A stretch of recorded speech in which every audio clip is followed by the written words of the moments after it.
Dios les bendice, República Dominicana y el mundo. Gracias por acompañarnos en esta nueva entrega de Espíritu Deportivo a través del Tizón Deportivo. Soy Rafi de León y como cada jueves acá en Espíritu Deportivo tenemos a un invitado, una invitada muy especial y de inmediato damos paso a nuestra invitada, judoka Teresa González. Teresa, ¿cómo estás? Muy bien, mucho gusto, un placer siempre estar aquí con ustedes y agradecida de la invitación. Qué bueno, qué bueno. Teresa, háblame un poquito de Teresa, el ser humano, luego vamos a pasar con la profesional, pero ¿dónde nace? Háblame de tus padres, ¿dónde te desarrollaste? Yo soy oriunda de Azua. Oh, tú eres de la Azua. Provincia de Azua, en el centro de la ciudad. Mis padres, Luis Ernesto González y Ana Josefa Jiménez, oriundos de Azua también, muy agradecida con ellos porque son el pilar y el motivo a salir adelante.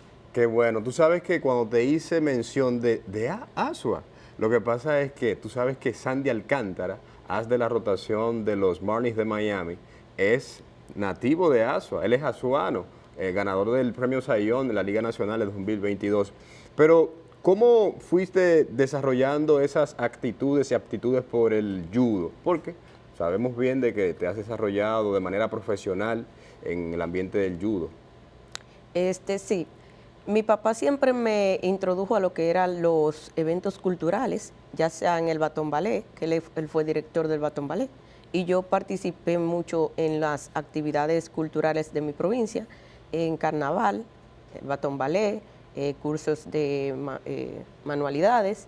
Siempre estuve envuelta en una disciplina, de aprendizaje, algo que hacer, porque en esos pueblos, en los pueblos, no tenemos mucho que hacer y a veces eso afecta a la... Pero, ¿cuándo entonces comienza Teresa, la niña, a darse cuenta de que el judo es la disciplina que en un futuro iba a ser parte de ella a nivel profesional? La primera vez que participé en eventos deportivos fue en el taekwondo. ¿Taekwondo? Sí.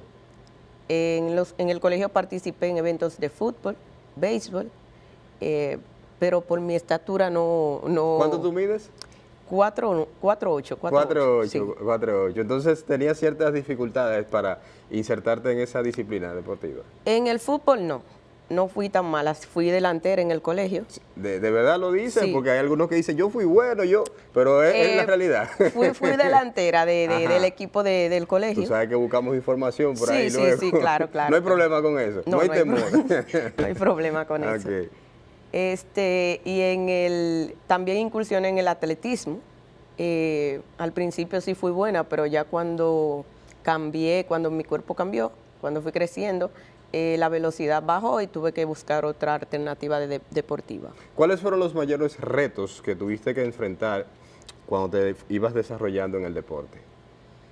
El tener que venir aquí a la edad de 16 años, a la selección nacional del judo, agradecer a la entrenadora Mindri Marte, quien fue la que convenció a mi mamá que me dejara practicar. La no quería. No, porque las prácticas son a las 6 de la tarde y llegaba a la casa a las 9 de la noche, sola y caminando, en una distancia muy larga. ¿Como cuántos kilómetros? O en tiempo, ¿cómo se podría calcular eso? En tiempo, en algunos 30 minutos caminando, Wow, del judo a la casa. ¿Más de 2 kilómetros? Sí. Wow. Entonces, ¿cómo fuiste dando esos pasos de ir de la joven que iba detrás de un sueño a ser la profesional del judo? Siempre fui una visionaria, siempre vi más allá de la situación donde yo estaba. Siempre quise salir del entorno y crecer para poder aportarle algo a mi pueblo y a mi familia también. Entonces, mi gran motivación fue el salir adelante. Correcto. Esa fue mi motivación. Y cuando tuviste que dejar a tus padres, más allá del tiempo que inicialmente dedicabas para la práctica del judo u otras disciplinas deportivas, ¿cómo manejaste ese momento? Porque me imagino que no estabas acostumbrada a estar mucho tiempo fuera de casa. No estaba acostumbrada a estar mucho tiempo fuera de casa, pero supe que era necesario. Era difícil, lloraba mucho, siempre fui muy apegada a mi mamá. Entonces, esa es una situación que uno quiere volver a la casa, pero sabe que tiene un compromiso y sueños que cumplir. Mencionas mucho la figura materna, pero háblame de tu padre. Mi papá fue mi orgullo, o sea, siempre estuve orgullosa de mi papá. Siempre estuvo participando y llevándome en eventos culturales de la provincia. Él fue el primero que me introdujo a lo que era el camino bueno en la sociedad. Sí. Sí, él fue director del Batón Ballet por mucho tiempo y yo lo veía o lo veo todavía, como un ejemplo. A tu padre. ¿El Sí. nombre de él lo recuerdas? Luis Ernesto González. Tú sabes que estamos hablando de la parte linda, de lo bonito, de tu proceso de desarrollo dentro del ambiente del deporte, específicamente en el judo. Pero cuéntame de esas dificultades que tuviste que atravesar para llegar al nivel profesional. Mucho entrenamiento, mucho entrenamiento. Tuve que sacrificar lo que es la vida Familiar. sí, familiar, y también a mis amigos del barrio, del colegio. Tuve que sacrificar muchas cosas para poder lograr estar en una selección nacional. Cuando llego a la selección nacional, encuentro un entorno desconocido. Era la primera vez que participaba o estaba en un entorno con tantas personas que no conocía. Entonces la adaptación fue un poco, porque yo fui muy tímida. Yo era muy tímida, callada, y bueno, hice muchos amigos a pesar de eso, porque eso es lo que le enseña el judo. En ese cambio, en esa metamorfosis que sufriste de pasar de tu hogar a estar con personas desconocidas, ¿qué te daba la fortaleza para seguir adelante? Siempre pensé en mis padres, siempre pienso en eso y salir adelante para poder darle una mejor vida. Y a propósito de eso que mencionas de una mejor vida, ¿cuál ha sido el momento más impactante en términos positivos que tú recuerdes que tú digas valió la pena el esfuerzo? Cuando participé en unos Juegos Centroamericanos, ese fue, valió la pena, o sea, valió la pena el sacrificio. También cuando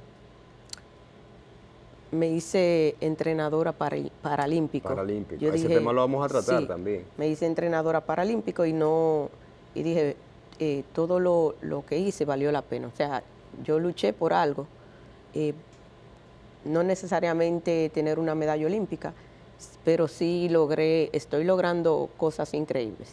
¿Cómo puedes entonces, estando lejos de la casa, costearte tus gastos? Como persona al fin tienes necesidades también, pero ¿cómo te ibas manteniendo dentro de ese proceso?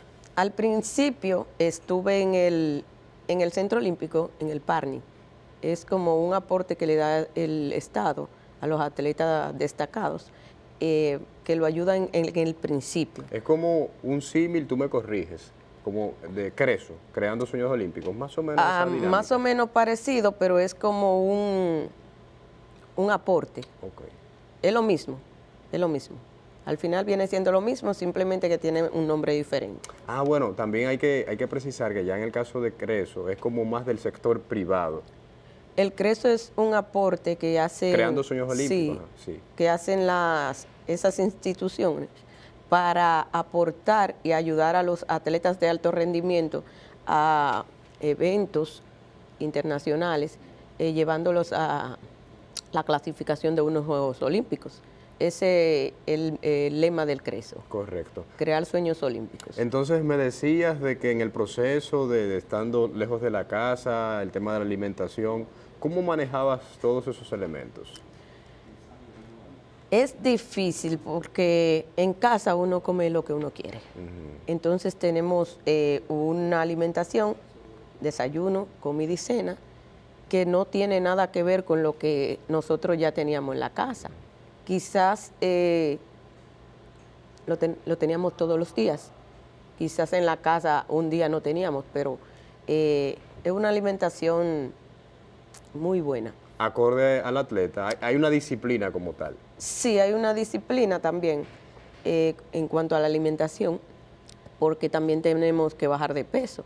Muchas veces, fuera de lo que es la alimentación que le corresponde a los atletas, tenemos que adquirir la ayuda de un nutricionista.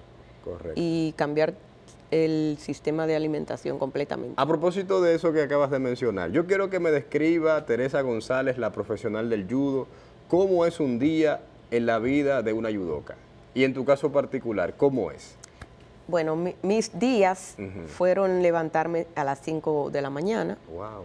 A esa hora todavía estaba Rafa durmiendo y Clemen. Sí. A tomar un entrenamiento básicamente tipo militar. Wow.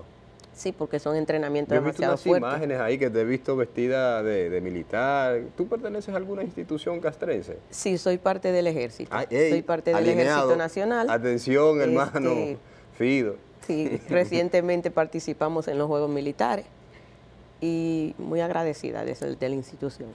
¿Y qué se siente el tú ver al pasado y estando en el presente todo lo que has logrado? Yo me siento satisfecha, pero siempre nosotros queremos más, crecer más, aportar más.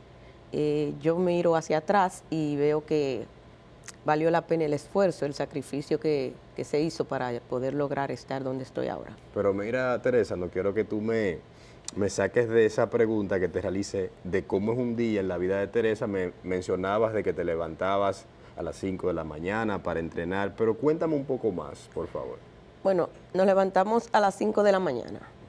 Siempre íbamos a la pista de atletismo, realizábamos algunos ejercicios relacionados con el atletismo. Luego del atletismo íbamos al pabellón a hacer ejercicios de pesas. Wow. Y luego de los ejercicios de pesas, entonces venía el estiramiento y la Estiramiento, sí, y el término del entrenamiento. Ya eso terminaba a partir de las 6 de la mañana. 6 de la mañana. Sí, en cuanto al entrenamiento de la tarde, tenemos 2 entrenamientos, a veces 3, dependiendo la etapa en que esté el atleta. Un día, después de la práctica de las 5 de la mañana, podemos entrar a las 10 a hacer cosas técnicas, a perfeccionar nuestras técnicas y nuestras debilidades. Y a las 6 de la tarde entonces entrenamos lo que es el judo en sí, que es las técnicas, las proyecciones, los combates, y ese es un día del atleta. Sí. Aparte de eso, quienes van a la universidad sí, porque y a la que hacer esa escuela, combinación. sí. Después del entrenamiento de las 5 de la mañana, prepararse para ir a la universidad. Wow. Pero de salir de la universidad, prepararse para el entrenamiento de las 6. Pero después de las 6, hacer la tarea de la universidad. O sea que prácticamente un atleta que estudia y entrena, se acuesta a las 1, 2 de la mañana para despertarse a las 5 de la mañana. Se ve bonito desde afuera, pero no es tan fácil. Sí. Tú sabes que, a propósito de que mencionas la parte de los estudios, ¿cómo entonces en tu caso particular me has descrito cómo es la vida del atleta específicamente en el judo, en esa rutina para llegar a ser grandes profesionales? Pero ¿cómo tú combinabas? Porque también eres una persona que te has preocupado por tus estudios. ¿Cómo hacías esa mutual, estudio y deporte? Es un poco difícil, no es fácil, porque cuando llegaba a la universidad quería salir corriendo para llegar al entrenamiento. Pero cuando estaba en el entrenamiento quería salir corriendo para llegar temprano a la universidad. Entonces es muy, muy difícil. Por eso es que vemos que a veces los atletas se retiran de la universidad o duramos más de lo normal. Sí, más de los 4 años. Si una carrera dura 4 años, ustedes fácilmente duran 6. 6 y hasta 10 años. Wow. Todo depende de la capacidad del atleta del estudio. Háblame de las competencias nacionales y a nivel internacional. ¿Cuáles han sido las que más te han impactado en términos positivos? Todos los eventos me han impactado, o sea, porque si no quedaba en primero, quedaba en segundo lugar. Entonces, yo creo que fue cuando me tocó ir a los Juegos Centroamericanos Veracruz 2014. Ese fue muy impactante. ¿En Venezuela? No, en México. En México, Veracruz, México. Sí. Ese evento fue muy impactante porque fue mi primer evento de ¿Primera vez en tomar un avión y todo eso? No. Ya había tenido eventos antes, pero el más impactante fue ese porque era el más grande. Ese son como los Juegos Olímpicos a nivel de Centroamérica. Entonces, ese fue mi mejor evento. ¿Y en la República Dominicana? En la República Dominicana son los eventos de Open Panamericano. Ahí, y la clasificación para los Juegos, que primera vez quedaba en mi país, quedaba medalla de bronce. ¿Cómo maneja Teresa González, la profesional, las frustraciones cuando no puede hacer una pelea sobre el tatami, que no queda? Bueno, ese es un tema. Ese es un tema porque a veces no tenemos mucha inteligencia emocional. A veces reaccionamos. Por ejemplo, yo soy muy dinámica, entrenando, mi cuerpo también es muy resistente y para manejar eso yo escuchaba música porque me encanta la música. ¿Qué tipo de música? Música rock, techno. Para mantenerte en energía. Y los merengues. A Fido le gusta mucho por la bachata.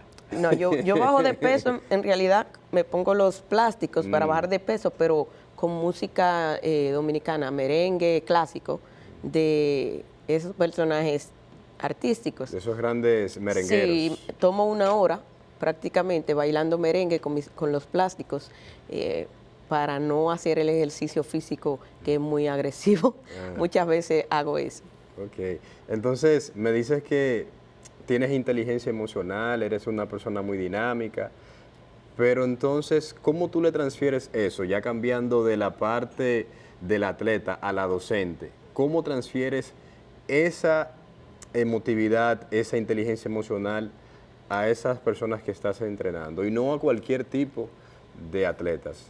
Es difícil porque a pesar de las frustraciones que podemos tener por cualquier causa, por un entrenamiento mal, por un evento que no pudimos lograr, siempre me he enfocado me gusta aportarle a mis compañeros. Si sé que algún compañero tiene alguna situación, me acerco y le hablo, igual que algunos compañeros que he tenido se han acercado a mí porque sienten que yo necesito una persona para hablar. O sea, siempre me han dado buenos consejos, al igual que yo cuando veo alguna situación me acerco a mis compañeros para buscar una solución a ese problema. ¿Se considera Teresa González una líder dentro del tatami? Sí. ¿Por qué? Porque soy muy imponente, me gusta, soy muy alegre. Creo ¿Y eso que tú se lo transmites a tus compañeros, a compañeras? Soy muy alegre, me gusta en los entrenamientos físicos con unos audífonos, me gusta, yo entrenando, voy bailando, a veces chistes buenos, malos. ¿Qué puedo decir? Háblame entonces para ampliarlo, lo tocamos de manera escueta, breve, tu rol ahora como entrenadora en Paralímpicos. Sí, judo paralímpico, pero empecé en el Club Casa Nacional con niños de 5 a 10 años. Ese fue mi primera experiencia como entrenadora. Luego pasé a ser entrenadora del ITLA. Participan en los Juegos Universitarios. Y también realicé el curso de la internacional, la IJF Academy, del judo, certificándome como entrenadora de primer nivel. Luego fui a la federación y hablamos del judo paralímpico que necesitábamos introducirlo acá en el país. ¿Cómo te motivas para llevar tus conocimientos a esas personas con limitaciones solamente visuales o tienen otro tipo de limitaciones?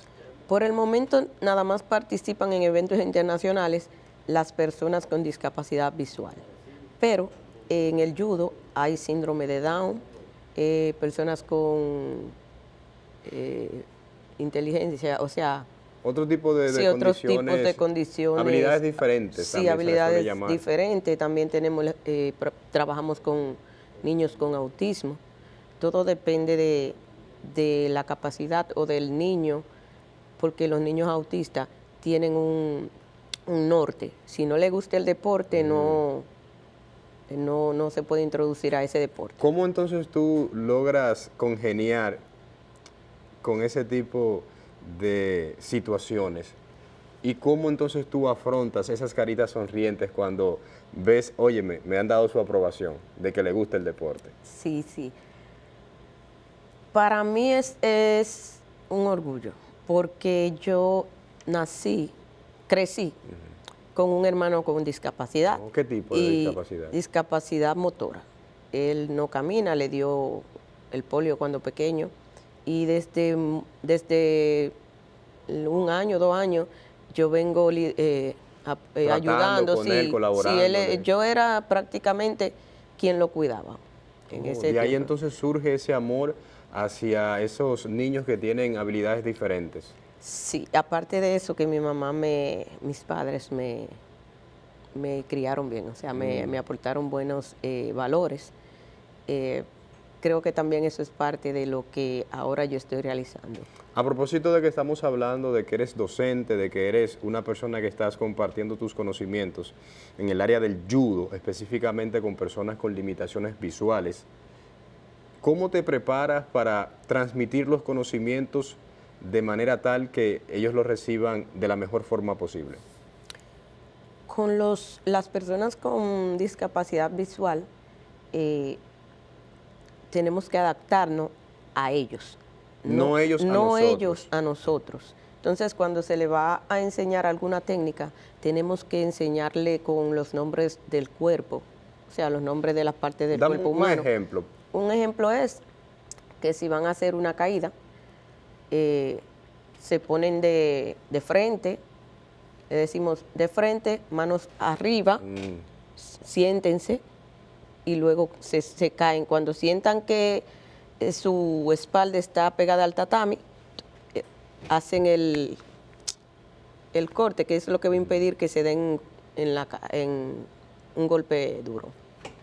Vamos a hablar del tatami. ¿El tatami qué es el tatami? Yo lo sé, pero que sea Teresa que lo describa para el público de Espíritu Deportivo a través del Tizón Deportivo. Ok, el tatami es la base, es el escenario donde nosotros competimos y entrenamos. Es como el suelo, sí, pero con un material acolchado. Sí, y yo quiero que tú me describas para ti, para Teresa González, primero el ser humano y la profesional, ¿qué significa el judo en su vida? El judo significa crecimiento para mí. El judo me ha llevado a crecer. Aún me falta mucho por alcanzar en el judo y prácticamente eso. ¿Y en la actualidad qué estás realizando en temas del judo que puedas compartirnos? Tengo un proyecto. ¿Cómo se llama? Se llama Más allá del tatami. Más allá, bueno, eso tiene un corte social por lo que puedo apreciar. Sí, sí, tiene un corte social porque lo que busca es tanto con las personas con discapacidad, busca fomentar y reconocimiento social para los atletas con discapacidad. En el introito del espacio de Espíritu Deportivo mencionabas a tu pueblo natal, Azua. ¿Qué le dirías a cada una de esas personas que quizás en un momento pensaron, Teresa no lo va a lograr el sueño? ¿Y qué le dirías a los que van detrás de un sueño? Que sigan adelante, que los sueños sí se cumplen, no importa la circunstancia, si tenemos la motivación, debemos de seguir intentándolo porque podemos lograr muchas cosas. Bueno, Teresa, agradecido inmensamente contigo por esta gran oportunidad de compartirnos de manera escueta, de forma breve, tu historia. Digo de manera breve porque tú das para varios programas, sin embargo, tú sabes que el tiempo es oro en televisión y Sí. que nosotros por lo menos tenemos el chance de ir compartiendo con personas como tú esas historias tan interesantes, tan bonitas. Señores, de esta manera, por el día de hoy, llegamos a la parte final de Espíritu Deportivo a través del Tizón Deportivo. Soy Rafi de León. Recuerden, Dios les bendice.